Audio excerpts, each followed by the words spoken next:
And this is how we can overcome some of the challenges. So literature review, actually what I mean, actually you have to critically review the literature. This is also good for you writing your thesis. But we are not writing a review paper here, but literature is an important part in your introduction part. So this need to be critically analyzed. So basically what is critical review? Strength and weaknesses of the paper. Highlight what has been done, good findings, and at the same time, what has not been done. So this is in a keyword, what I call is a critical review of literatures. This is one example in the form of a table. Those who are planning to write a review paper also, some number of tables, figures should be like this. So these are the parameters. So references at the left-hand side, there are geometry, there are nanofluids findings. So these are basically parameters, and last column basically is the most important thing. What's the findings, limitations, and drawbacks? So these basically you have to highlight. This is very important slide. So this is the methodology part or structure and organization. In most cases, I feel new researcher, even experienced researcher also, they mixed up result discussion with the methodology. So to avoid this thing, so this slide is very, very important, and let me spend few minutes in these slides, and then I'll spend a little bit more time on the result discussion, and then I will quickly finish this part because time is moving. Hopefully you can extend a little bit more time. Prof. Jule can extend, right? Because important thing is that we have to satisfy our participants. As long as they are with us, I think okay, I am okay. As long as I can talk, I'm not exhausted, but so far I'm okay. We're giving you a little bit more time. Yeah, that's okay. Yeah, so participant, please be patient. It is for your benefit. So I'm okay to spend more time.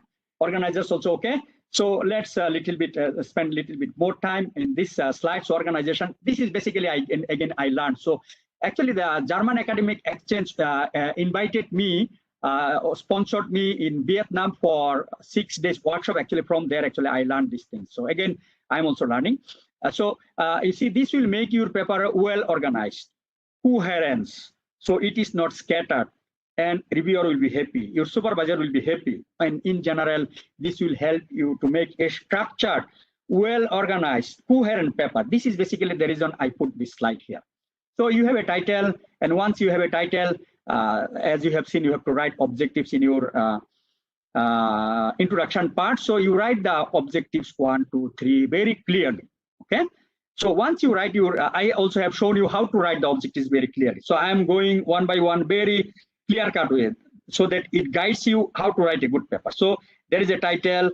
Now you develop your objectives. So from the objectives, now you are going to develop methodology. Objectives basically is your aim, purpose. So where you want to go? You want to go America? You want to go Australia? You want to go Canada? So this is basically your purpose, aim, and goal. So basically, normally in a paper, I think 3 objectives will be something good. So that's also the reason I put here 3 objectives. So now you have your objective. So then you have to develop your methodology to achieve some data for your objective number 1. Let's say you have objective number 1. So how you are going to achieve objective number 1? So methodology is something that will help you to address question of how you are going to achieve this objectives. Basically, experimental way, numerical way, modeling way, social science, maybe questionnaire, survey, and so on, and video, and so on, this way. So how to address the objective, how to achieve the data, basically, this is the keyword. So you design your methodology, your experimental setup. So objective number 1, let's say we want to measure thermophysical properties. So now what equipment I need? Okay, so let's say thermal conductivity meter. So we'll put a thermal conductivity meter will be used to measure these parameters. Again, this is objective number 1. So again, you can put the accuracy and so on. That one I'll be discussing in the next slide. So you design your methodology in such a way that it addresses all the objectives one by one. Some methodology may be same equipment can be maybe for 2 objectives. So that's you have to design accordingly. So if it is repeated, that's you write it very clearly. Okay. So this is basically you design the methodology to address the objectives. Then next part is the result and discussion. So methodology is to develop the data, basically that is results. Okay. So in terms of tables and figures, so we put tables and we put figures. Okay. So now in these tables and figures, again you link. So you develop the methodology to achieve objective number 1. So now you put the results also in a step by step, one by one. Don't put literature first. What I see sometimes authors present literature first. So then it makes your paper, reviewer editor will see, oh, this paper is something like a review paper. First you present your results one by one based on the objectives. Okay, you present your data. Okay, these are the table number 1 based on stated methodology or based on the objectives, and then you start discussion. Okay, so this will make your paper very coherent, very well organized. So again, I cannot teach you each and everything, but you have to think also, you have to ask yourself, now have I addressed all this, what has been presented in this slide? You ask yourself, first draft, second draft, third draft, and when you are satisfied, then you ask someone senior person. You give it to your supervisor, give it to your collaborators. And if you still not convinced, this is also the reason sometimes you need to invite the collaborators. Like nowadays we are facing difficulties due to COVID.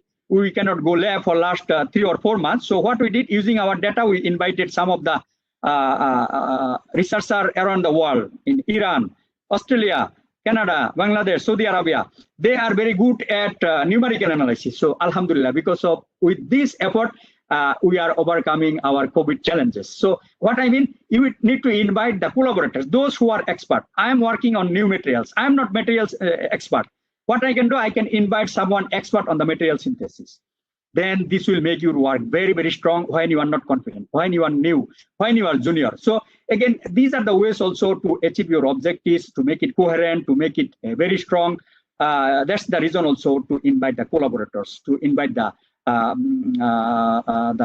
experienced people. So as you know, as I told you, almost every week I got the invitation, can you be one of the co-author of my paper? Because they search in the Yahoo, Googles and so on, and they found that I have so many papers, relevant papers, if I am engaged, so this will help them to write a good paper and possibly it will be accepted. So I share you one important aspect. So one of the researchers in China, actually he's a Pakistani origin, he is writing a paper on hydrogen energy. So he's a new researcher. He is getting a scholarship, and university is giving him warning that you have not published any paper, so your scholarship will be terminated. And he suddenly started to communicate with me. So when I saw the paper, it looks good, and then I saw that it is promising, it can be published. And then first question I posed that, what is the novelty? And then he started to write a paragraph. So I normally ask my collaborators, what is the novelty? Because they write 1 sentence, 2 sentences, that is actually I am not satisfied. And then first thing I ask them, can you write a paragraph, what is the novelty? So when I see the novelty is convincing, then I go into the deeper into the paper. So in this case, that Pakistani students working in China, I got the novelty is good, and we work hard. We help the students to address the comments, and at the end, it was published in International Journal of Hydrogen Energy. And student was so happy, so grateful, and I don't know how he acknowledged his gratitude. And at the end, quite number of paper we published. And most importantly, through my effort, actually, I helped to save his scholarship, his job, his degree. And also, this helped me to achieve my KPI at Sano University. It was, I think, in 2017. At that time, I did not have lab. I didn't have anything. So it was something good for me also. Okay, so again, this is how collaboration is important.